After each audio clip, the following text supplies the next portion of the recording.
हम third canto का अध्ययन कर रहे हैं और थर्ड कैंटो क्या है जो थोड़ा सा टेक्निकल है, थोड़ा फिलोसफी हैवी है। तो हमने सोचा कि उस मोनोटनी को ब्रेक करने के लिए, क्योंकि जैसे स्कूल्स में होता है ना, बच्चों को बहुत थ्योरी पढ़ा देते हैं तो वो बहुत थक जाते हैं। तो फिर उनको लैब में ले जाया जाता है कि थोड़ा सा प्रैक्टिकल करके देखो, जो हमने पढ़ा है उसको देखो कि एक्चुअली में अप्लाई कैसे होता है। तो आज हमने ब्रेक के लिए एक ऐसा सेशन करने का सोचा जिसमें कि हम ये समझ सकें कि जैसा हम पहले कई सेशंस में, जैसे हमने जय विजय की स्टोरी की, फिर हमने ब्रह्मा जी के बारे में जाना, ऐसे हम टाइम टू टाइम अलग अलग भक्तों के बारे में जानते रहते हैं, ताकि हम ये समझ सकें कि जो भी सिद्धांत, जो भी तत्व हम समझने का प्रयास कर रहे हैं भागवतम से, उनको किन लोगों ने अपनी लाइफ में अप्लाई किया है ना। तो उससे हमारी मोनोटनी भी थोड़ी ब्रेक हो जाती है। सो हैवी फिलॉसफी डाइट से थोड़ा सा हमें ब्रेक भी मिल जाता है, और साथ में हम ये भी देख पाते हैं कि प्रैक्टिकल रूप से रियल लाइफ में हम इन प्रिंसिपल्स को, जो हम पढ़ रहे हैं, जो हम समझने का प्रयास कर रहे हैं, इनको हम अपनी लाइफ में कैसे उतार सकते हैं, इनको कैसे आत्मसात कर सकते हैं। तो आज जो हम टॉपिक करने जा रहे हैं वो बहुत ही इंटरेस्टिंग है। हम सब बद्ध जीव हैं और हमेशा आ, हम ऐसा कार्य करने में इंटरेस्टेड रहते हैं जिसमें हमारा लाभ हो, है ना। हम में से कौन है जो जीवन मृत्यु के चक्र से प्रोटेक्टेड नहीं रहना चाहता? हम सब प्रोटेक्टेड होना चाहते हैं, फ्री हो जाना चाहते हैं उस चक्र से, माया के ट्रैप से, कभी भी इस चक्र में वापस ना फंसे। हम सब चाहते हैं कि हमारा जीवन जो है वो आनंद से भरा हुआ हो। हम सब चाहते हैं कि हम किसी भी तरह की परेशानी से हमेशा सुरक्षित रहें। तो हर परेशानी से सुरक्षित रहने का बेस्ट तरीका क्या है, आज हम जानने का प्रयास करेंगे। ओके, तो आज का हमारा टॉपिक है द सुप्रीम प्रोटेक्शन। राइट, तो भगवान जो हैं वो हमें सुप्रीम प्रोटेक्शन दे सकते हैं, और सिर्फ वो ही हैं केवल जो हमें ये प्रोटेक्शन दे सकते हैं। आज हम जानने का प्रयास करेंगे एक लीला के थ्रू, जो हम सब काफी फेमिलियर है। भारत में जन्म होने के कारण हमें बहुत सारी भागवतम की, महाभारत की, रामायण की कई स्टोरीज हमें पहले से पता होती हैं। राइट, लेकिन उन स्टोरीज के फाइनल डिटेल्स हमें ज्ञात नहीं होते, क्योंकि हम स्क्रिप्चर्स को पहले पढ़ते नहीं थे। अब हम स्क्रिप्चर्स को पढ़ने का प्रयास कर रहे हैं। तो हम ना सिर्फ ये जानेंगे कि लीला क्या थी, बट हम ये भी जानने का प्रयास करते हैं कि लीला के पीछे का लेसन क्या है, उससे हम क्या सीख सकते हैं। हम इस लीला को सुनने, श्रवण करने के माध्यम से कैसे भगवान के और समीप जा सकते हैं, हम ये प्रयास करते हैं। तो आज हम जो सागर मंथन की जो लीला है, सागर मंथन की लीला के थ्रू हम जानने का प्रयास करेंगे कि एक्चुअली में सुप्रीम प्रोटेक्शन क्या होती है। किस प्रकार भगवान जो है वो भक्त वत्सल कहलाते हैं, और भक्त वत्सल होने के नाते वो किस प्रकार अपने भक्तों को हमेशा सुरक्षित रखते हैं। भगवत गीता में वो अनाउंस करते हैं कि मेरे भक्त का कभी नाश नहीं होता। राइट, ऑब्वियसली नाश क्यों नहीं होगा, क्योंकि भगवान स्वयं उसका ध्यान रखते हैं, उसको उसको प्रोटेक्शन देते हैं। तो आज हम इस लीला के थ्रू ये जानने का प्रयास करेंगे कि किस प्रकार भगवान जो है अपने भक्तों को हमेशा प्रोटेक्ट करते हैं, और ये सुप्रीम प्रोटेक्शन किस प्रकार की होती है। तो हम सब जानते हैं दुर्वासा मुनि जो हैं वो जाने जाते हैं अपने शॉर्ट टेम्पर के लिए या फिर क्रोध के लिए भी। तो एक बार दुर्वासा मुनि ने भगवान विष्णु से मिली हुई एक गार्लैंड इंद्र को दी, उनको गिफ्ट की। तो ऑब्वियसली जैसे हम जानते हैं भगवान का कोई भी महाप्रसाद मिले हमें तो वो बहुत ज्यादा पोटेंट होता है, उसकी बहुत स्पिरिचुअल वैल्यू है। लेकिन क्योंकि इंद्र जो है वो देवताओं के राजा हैं, और इस वजह से कभी कभी उनके अंदर थोड़ा दम्भ, थोड़ा अहंकार आ जाता है। तो इंद्र ने उस गार्लैंड को, उस महाप्रसाद की माला को बहुत ज्यादा इंपॉर्टेंस नहीं दी, और अपने जो हाथी ऐरावत है उनको पहना दी। ऐरावत जो है वो जो फ्रेग्रेंस थी उस गार्लैंड से बहुत इरिटेट हो गए, और उन्होंने अपने चरणों में डाल के उसको ट्रैम्पल कर दिया, तो उसको रौंद दिया। जब दुर्वासा मुनि ने ये देखा, तो हम सोच सकते हैं, हमने कई कथाएं सुनी है जिसमें दुर्वासा मुनि के कोप के बारे में है। राइट, कैसे वो अलग अलग लोगों से अलग अलग समय पर नाराज हो जाते हैं, गुस्सा हो जाते हैं, और सभी जो है वो दुर्वासा मुनि के क्रोध से डरते हैं। तो दुर्वासा मुनि को यह देखकर बहुत क्रोध आया, और उन्होंने इंद्र को श्राप दे दिया कि तुम जो डेमिगॉड्स या देवताओं के राजा हो, लेकिन तुम अहंकारी हो, और इस वजह से तुम्हारा क्या होगा, तुम्हारी जो शक्ति है वो क्षीण हो जाएगी। और असुर जो हैं, क्योंकि जैसा हम जानते हैं देवताओं और असुरों के बीच हमेशा कॉन्फ्लिक्ट चलता रहता है। है ना। तो मटेरियल वर्ल्ड जो है उसमें कहीं पे भी शांति नहीं है, हायर प्लैनेट्स में भी शांति नहीं है, देवराज इंद्र को भी कोई पीस से रहने को नहीं मिल रहा है। उनको हमेशा ये चिंता है कि असुर मेरे ऊपर हमला कर देंगे, अटैक कर देंगे, या फिर मेरा राज्य छिन जाएगा, उनको हमेशा ये इनसिक्योरिटी है। तो दुर्वासा मुनि के श्राप में उन्होंने इंद्र को ये श्राप दिया कि जो आपकी शक्ति है वो क्षीण हो जाएगी, और आपके ऊपर जो है वो असुर जो हैं वो हावी हो जाएंगे। तो इस कारण से जब अगली बार देवताओं और असुरों के बीच युद्ध हुआ तो असुरों ने देवताओं को हरा दिया, क्योंकि दुर्वासा मुनि के श्राप के कारण देवता जो थे उनकी शक्ति जो क्षीण हो गई थी, उनका सारा ऑपुलेंस चला गया था। और उस वजह से जब देवताओं पर असुरों ने आक्रमण किया, तो क्योंकि उनकी शक्ति क्षीण थी, और जब उन्होंने असुरों को फेस किया तो वो उन्हें फेस नहीं कर पाए, तो इस वजह से उनकी हार हो गई। और जब देवताओं की हार होती है तो वो ब्रह्मा जी के पास जाते हैं सजेशन लेने। तो यही फर्क है असुरों में और देवताओं में, कि देवता जो हैं जब किसी परेशानी में होते हैं, चाहे वो उनकी गलती की ही वजह से क्यों ना हो, क्योंकि वो जीव हैं इसलिए उनसे गलतियां हो जाती हैं, लेकिन जब भी वो किसी परेशानी में होते हैं तो वो क्या करते हैं, ब्रह्मा जी के पास जाते हैं।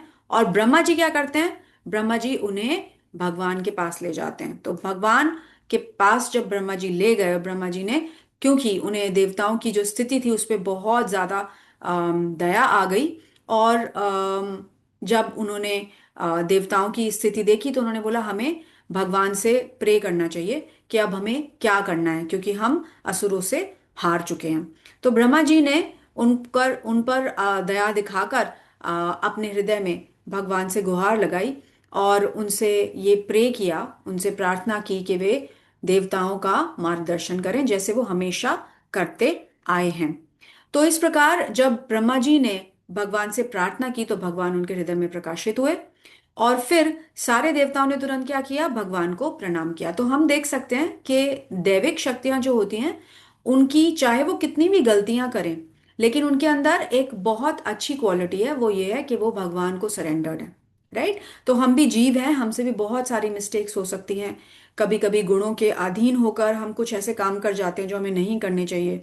कभी कभी अपनी डिजायर्स, अपनी इंद्र तृप्ति की इच्छाओं के कारण हम ऐसी चीजें कर जाते हैं जो हमारे लिए श्रेयस्कर नहीं होती। लेकिन एज डिवोटीज या एस्पायरिंग डिवोटीज या प्रैक्टिसिंग डिवोटीज या वो लोग जो डिवोशनल लाइफ को फॉलो करना चाहते हैं, हमें हमेशा क्या करना चाहिए, हमें साधु संग करना चाहिए, हमें भगवान की शरण लेनी चाहिए और अपनी गलती को सुधारना चाहिए। तो देवता भी हैं जो, वो जैसे ही भगवान प्रकट होते हैं तो देवता उनको प्रणाम करते हैं, तो भगवान उनको इंस्ट्रक्शन देते हैं। भगवान उनको क्या इंस्ट्रक्शन देते हैं कि असुरों से जाकर संधि कर लो, है ना। तो भगवान जो है वो ऑब्वियसली भूत और भविष्य सब कुछ जानते हैं, तो भगवान जानते हैं कि उन्हें अवतार लेना है आगे। तो इसलिए वो उसी तरह से पूरी भूमिका बनाकर उनको इंस्ट्रक्शन देते हैं। क्या कहते हैं कि असुरों से जाकर संधि कर लो, उनसे बात करो, उनकी तरफ दोस्ती का, मित्रता का हाथ बढ़ाओ, है ना। और फिर क्या कहते हैं कि आपको क्या करना है, सागर मंथन करके क्या प्राप्त करना है, अमृत प्राप्त करना है। तो सागर मंथन की लीला के लिए तैयारियां करो, मंदराचल पर्वत को लाओ उसको, क्योंकि अगर हमें मथना हो किसी चीज को तो मथने के लिए हमें एक मथनी चाहिए होगी, और फिर साथ में एक रस्सी भी चाहिए होगी। तो उन्होंने किसको रस्सी बनाया, वासुकी को। और मथनी किसको बनाया, मंदराचल पर्वत को। तो मंदरा माउंटेन को उन्होंने बोला कि आप उसको बनाओ अपनी मथनी, और वासुकी को बनाओ अपना अपनी रस्सी, जिससे कि मथन मंथन हो सके।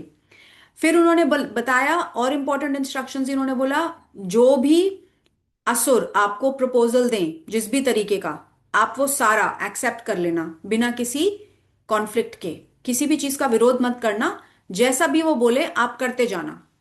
राइट। और फिर उन्होंने बोला कि शुरू शुरू में एक पॉइजन निकलेगा, कालाकूट पॉइजन निकलेगा इस मंथन से, वो सबसे पहले आएगा। राइट। तो उन्होंने देवताओं को हिदायत दी, इंस्ट्रक्शन दी कि ना तो आपको लालची होना है और ना ही क्रोध करना है, दोनों चीजें नहीं करनी, लालच भी नहीं करना और क्रोध भी नहीं करना। तो भगवान ने इस प्रकार से पूरी भूमिका बनाकर देवताओं को पूरी तरह से इंस्ट्रक्शन दी कि उनको क्या क्या करना है। राइट। तो क्योंकि देवताओं ने भगवान की शरण ली थी, क्योंकि वो ब्रह्मा जी के पास गए, फिर ब्रह्मा जी उन्हें भगवान के पास लेकर गए। तो क्योंकि इस तरह से सारा कुछ हुआ था, इसलिए क्या हुआ कि देवताओं ने भगवान से जब प्रार्थना की तो भगवान ने उनको पूरा एक ब्लूप्रिंट बना के दे दिया, पूरा एक प्लान बना के दे दिया, जिसके अंतर्गत उन्होंने बोला आपको कार्य करना है ना। और आपको क्या कार्य करना है कि आपको असुरों से संधि करनी है, फिर सागर मंथन की तैयारी करनी है, मंदरा माउंटेन को या मंदरा पर्वत को जो है रॉड बनाना है, वासुकी को रोप बनाना है, और जो भी असुर आपको बोले आप उन सब चीजों से अग्री कर जाना। राइट। और उनको ये भी बता दिया, पहले ही वार्निंग दे दी कि कालाकोट पॉइजन निकलेगा। और फिर उसके बाद ना तो आपको क्रोध करना है और ना ही आपको लालच करना है। तो भगवान ने डेमीगॉड्स को या देवताओं को इस तरह से हिदायत दी। और फिर वो वहां से सारे जो देवता थे वहां से लौट आए और महाराज बलि के पास गए। महाराज बलि जो थे वो असुरों के राजा हैं, तो महाराज बलि के पास गए और इंद्र ने बहुत ही मीठे शब्दों में बलि के सामने मित्रता का प्रपोजल रखा। ऑब्वियसली बलि ने तुरंत उसको एक्सेप्ट कर लिया। जब देवताओं का राजा इंद्र अगर असुरों के पास कोई प्रपोजल लेकर जाएगा तो वो ऑब्वियसली एक्सेप्ट कर लेंगे। तो उन्होंने बहुत बहुत ही प्लीजिंग तरीके से, बहुत ही मित्रवत व्यवहार से, बहुत ही मिठास के साथ उनसे वार्तालाप की और उनके सामने वो प्रपोजल रखा, जिसे बलि महाराज ने तुरंत मान लिया। उसके बाद क्या हुआ कि अब प्रेपरेशन करनी थी सागर मंथन की। तो मंदरा माउंटेन को फिर अपरूट किया गया और जो असुर और जो देवता थे वो उसको उठाकर लाने लगे। तो जो ओशन ऑफ मिल्क है वहां पर लाया गया इस माउंटेन को। और क्योंकि ये माउंटेन इतना बड़ा था, सारे असुर और देवता जो थे मिलकर उसको उठा नहीं पा रहे थे और वो टूटकर गिर गया। राइट। तो थोड़ा सा टूटा और फिर उसके बाद गिर गया उनके ऊपर। और क्या हुआ कि उसको संभालने के लिए, माउंटेन को संभालने के लिए अब भगवान को स्वयं आना पड़ा। तो भगवान आए अपने गरुड़ पर और फिर उन्होंने एक ही हाथ से, है ना, यहाँ पर भी लिखा है कि एक ही हाथ से उन्होंने पूरे पर्वत को उठा लिया। तो हम देख सकते हैं कि भगवान के पास सारे ऑप्युलेंसेस हैं और पूरी स्ट्रेंथ है ना। इस ब्रह्मांड में, इस क्रिएशन में सबसे ज्यादा स्ट्रांग कौन है? भगवान स्वयं है। तो उन्होंने कितनी आसानी से ये माउंटेन उठा लिया, बिल्कुल वैसे ही जैसे गोवर्धन पर्वत उन्होंने अपने उल्टे हाथ की छोटी उंगली में उठा लिया था, बिल्कुल वैसे ही उन्होंने इस बंदरा माउंटेन को भी उठा लिया, जिसने गिरकर इतने सारे देवता और असुरों को क्षति पहुंचाई थी। तो इतने सारे देवता, जो असुर थे और देवता थे, उनको क्षति पहुंची क्योंकि ये माउंटेन उनके ऊपर गिर पड़ा। और फिर जब भगवान आए तो भगवान ने इस माउंटेन को उठाया और उन लोगों की तरफ उन्होंने, ही जस्ट ग्लांस्ड अपॉन देम, और वो लोग जो हैं वो फिर से जीवित हो गए और ठीक हो गए। तो इस प्रकार मंदरा माउंटेन को लाया गया। फिर जो देवता और असुर थे वो वासुकी के पास गए और उनको उनसे जो है रिक्वेस्ट की कि आप प्लीज रोप बनिए ताकि हम जो है वो सागर मंथन कर सकें। और उनको प्रॉमिस किया कि जो भी अमृत हमें मिलेगा हम आपको भी उसमें से आपका हिस्सा देंगे। फिर उसके बाद जो देवता थे, जो देवता थे उन्होंने प्रपोजल दिया कि हम जो है वो मुख की तरफ खड़े होंगे और दैत्य जो है वो पूंछ की तरफ खड़े होंगे। तो दैत्य क्योंकि बाय नेचर, आसुरी प्रवृत्ति क्या होती है, बाय नेचर डाउट करते हैं हर एक पर, हर एक पर जल्दी से विश्वास नहीं करते।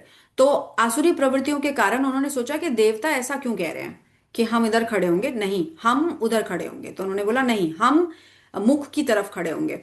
तो हालांकि देवताओं को इस पर क्रोध आया, लेकिन उनको याद आ गया कि भगवान ने बोला था जैसे जैसे असुर कहते जाएं वैसे वैसे करते जाना, है ना, ना क्रोध करना है ना लालच करना है। तो इसलिए देवताओं ने उनकी ये बात मान ली और खुद जाकर वासुकी के पूंछ के पास खड़े हो गए, सारे देवता वहां से खींचने के लिए। और जो दानव थे, जो असुर थे, वो उनके मुख के पास खड़े हो गए।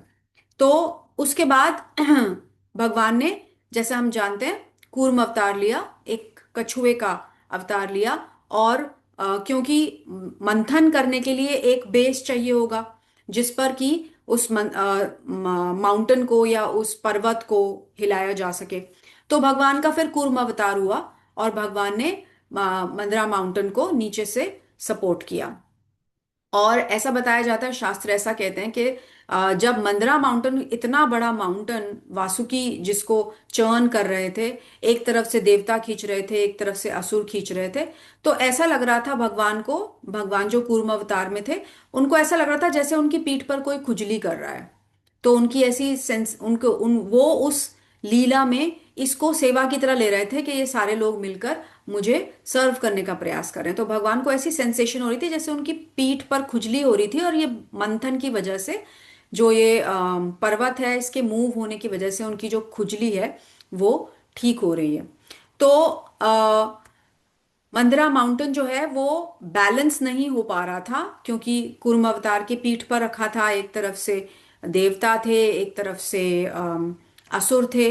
तो माउंटेन को बैलेंस करने के लिए भगवान स्वयं प्रकट प्रकट हुए, और अपने हजारों हाथों के साथ जब वो ऊपर बैठे उसके, तब जाके वो मंदरा माउंटेन जो है वो इस पोजीशन में आया कि सारा कुछ ठीक हो सके। और जैसे ही पहले उन्होंने मंथन करना शुरू किया तो ऑब्वियसली कालाकूट पॉइजन निकलेगा, वो तो भगवान ने बता ही दिया था।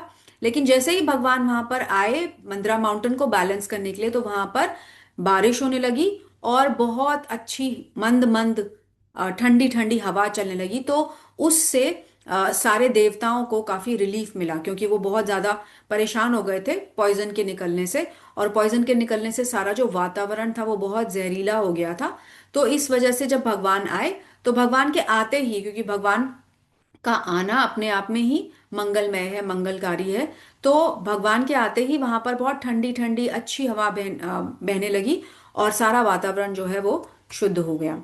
और फिर उसके बाद जो मंथन था वो आगे चला, और उसमें से फिर निकला एक हलाहल विष, जो हम सब जानते हैं बहुत ही जहरीला। और इस विष को पीने के लिए भगवान ने सभी देवताओं को क्या निर्देश दिया कि वो भगवान शिव को, शिव जी को रिक्वेस्ट करें, उनसे निवेदन करें कि वो इस हलाहल का पान करें।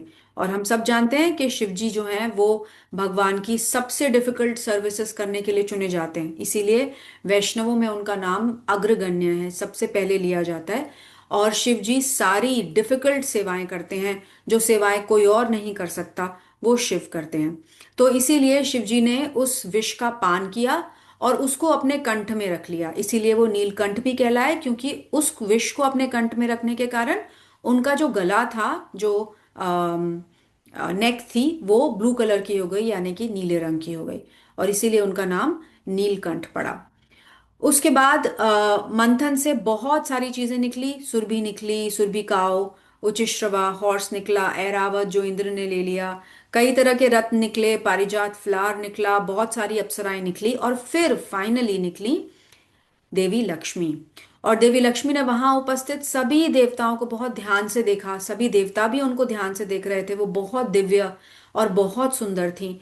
लेकिन उन्होंने फिर एंड में किसको अपना पति चुना? भगवान स्वयं को अपना पति चुना, और उनकी दासता स्वीकार की। और देवी लक्ष्मी ने ये प्रण लिया कि वे भगवान की सेवा में रहेंगी, और उनको भगवान को पति स्वरूप में उन्होंने पाया। वहीं मंथन से देवी वरुणी भी निकली, और उनके साथ साथ धनवंतरी भी निकले। तो धनवंतरी जो हैं, जब वो निकले तो भगवान के अवतार माने जाते हैं। और धनवंतरी के हाथ में ही वो अमृत का कलश था, जिसका बेसब्री से इंतजार कर रहे थे असुर और दैत्य दोनों ही।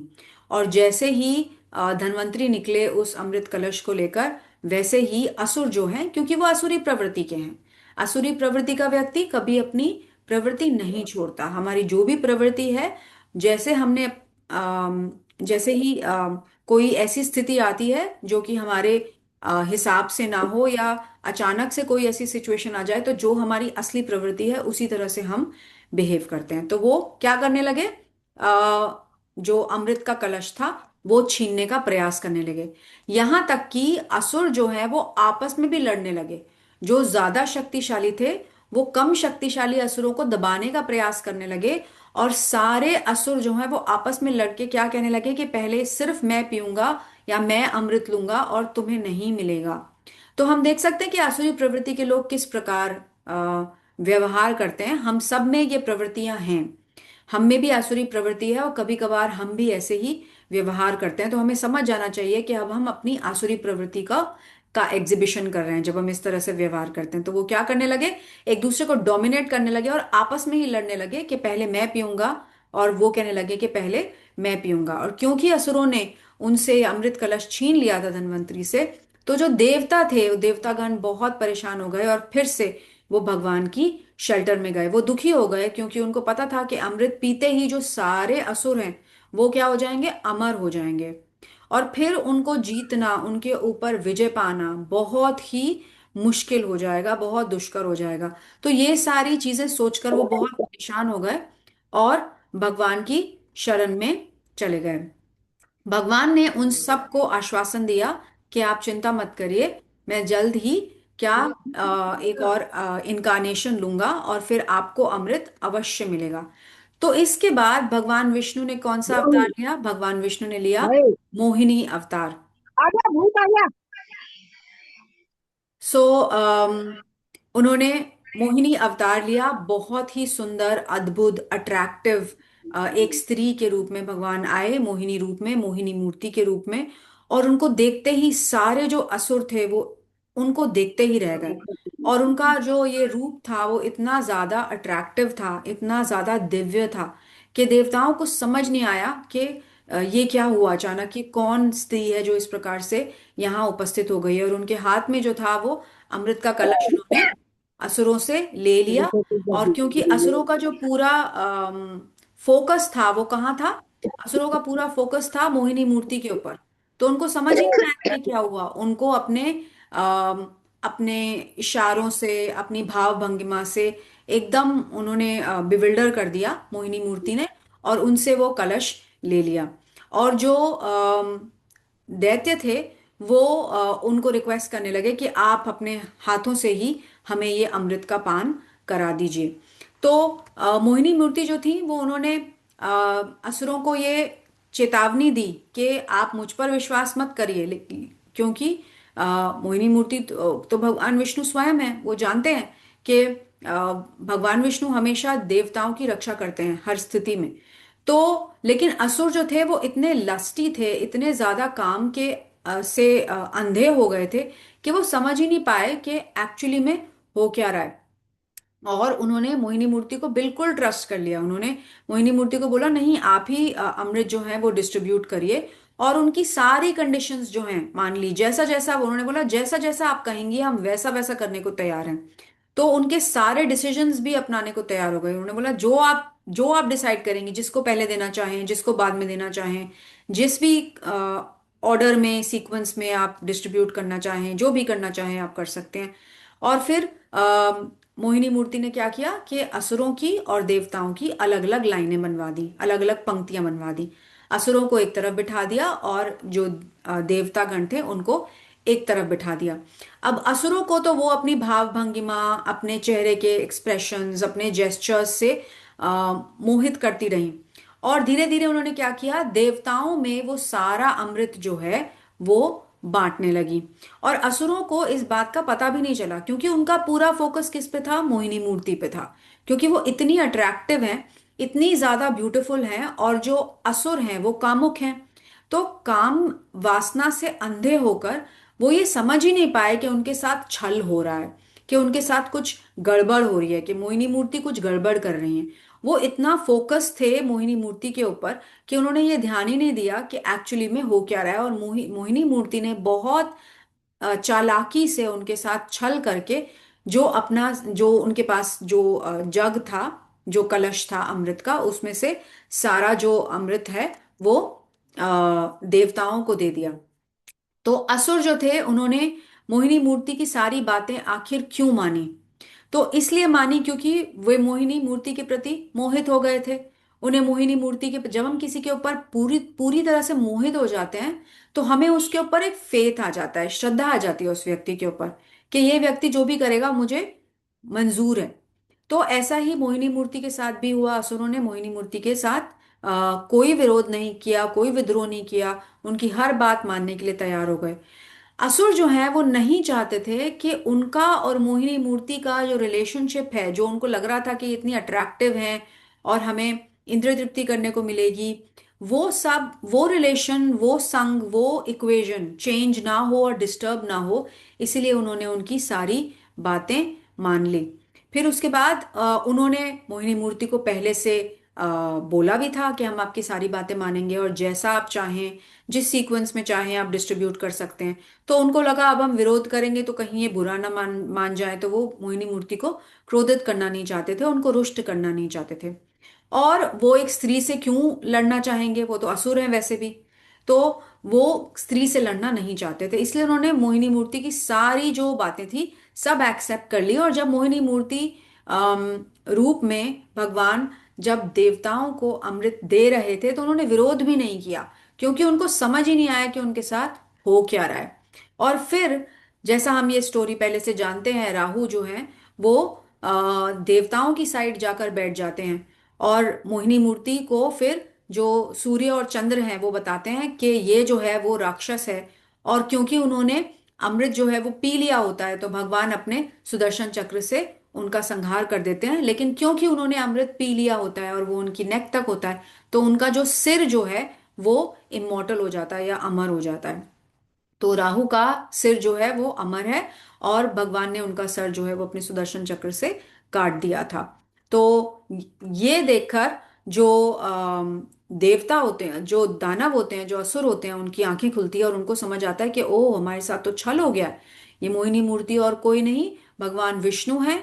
और इन्होंने हमेशा की तरह देवताओं का पक्ष लिया है और हमारे अगेंस्ट काम किया है। और इस बात से वो बहुत क्रुद्ध हो जाते हैं और जो देवता होते हैं उनके ऊपर अटैक कर देते हैं। राइट। तो स्क्रिप्चर्स में हमारे पास बहुत ऐसे एग्जाम्पल्स आते हैं जिनमें भगवान जो है वो अपने भक्तों की रक्षा करते हैं। चाहे हम पांडवों का एग्जाम्पल ले लें, उत्तरा का ले लें जिनके गर्भ की भगवान ने रक्षा की, द्रौपदी जिनका चीर बने भगवान, अम्बरीश महाराज की रक्षा की दुर्वासा मुनि से, इंद्र को तो बहुत तरीके से इतने इतने इतने बार इंद्र को बचाया गया, इतनी ज्यादा सिचुएशंस में कि भागवतम में हम पढ़ते हैं क्या श्लोका, भगवान कहते हैं इंद्रियारी व्याकुलम लोकम मृडयंती युगे युगे। राइट। तो भगवान कहते हैं कि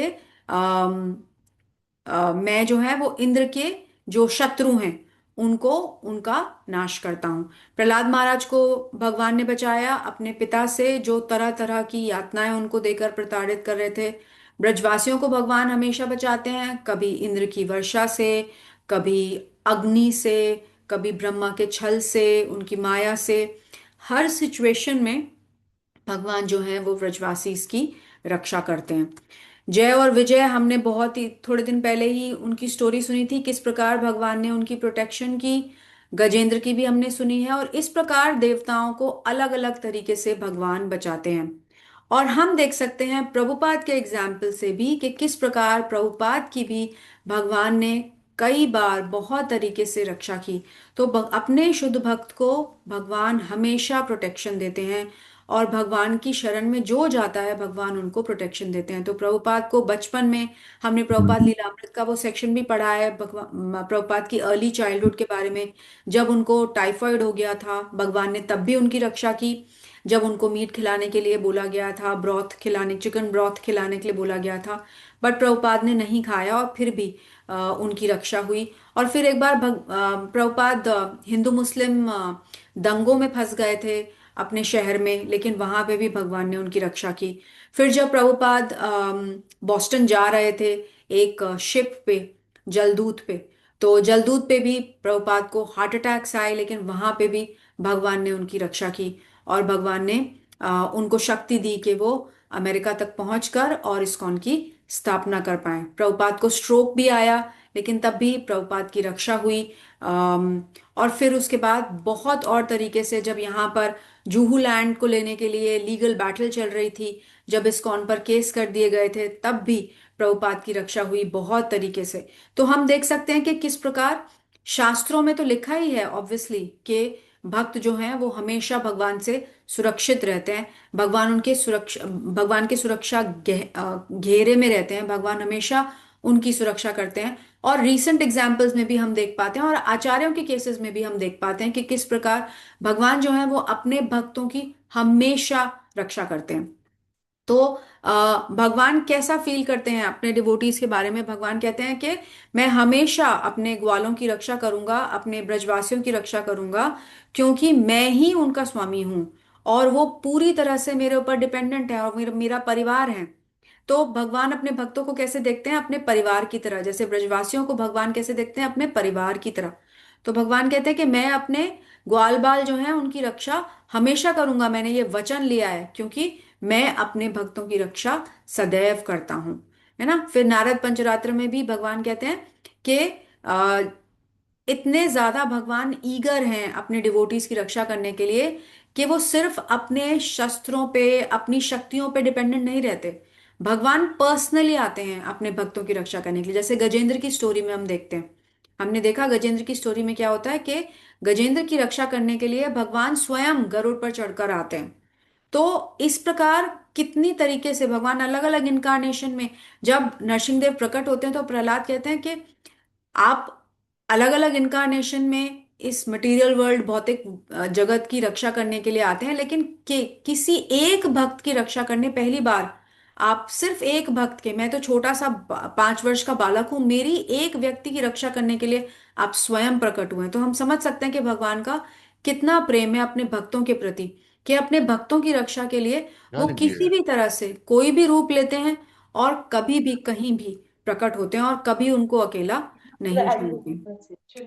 तो अम, इसमें भी चैतन्य भागवत में भी आता है कि किस प्रकार सुदर्शन जो है वो भगवान का शस्त्र है, उनको असिस्ट करता है अपने भक्तों की प्रोटेक्शन के लिए। लेकिन भगवान ये कार्य सुदर्शन पे भी नहीं छोड़ते, क्योंकि वो अपने जो डिवोटीज हैं, अपने जो भक्त हैं, उनके संग से दूर नहीं होना चाहते। तो भगवान किस प्रकार है?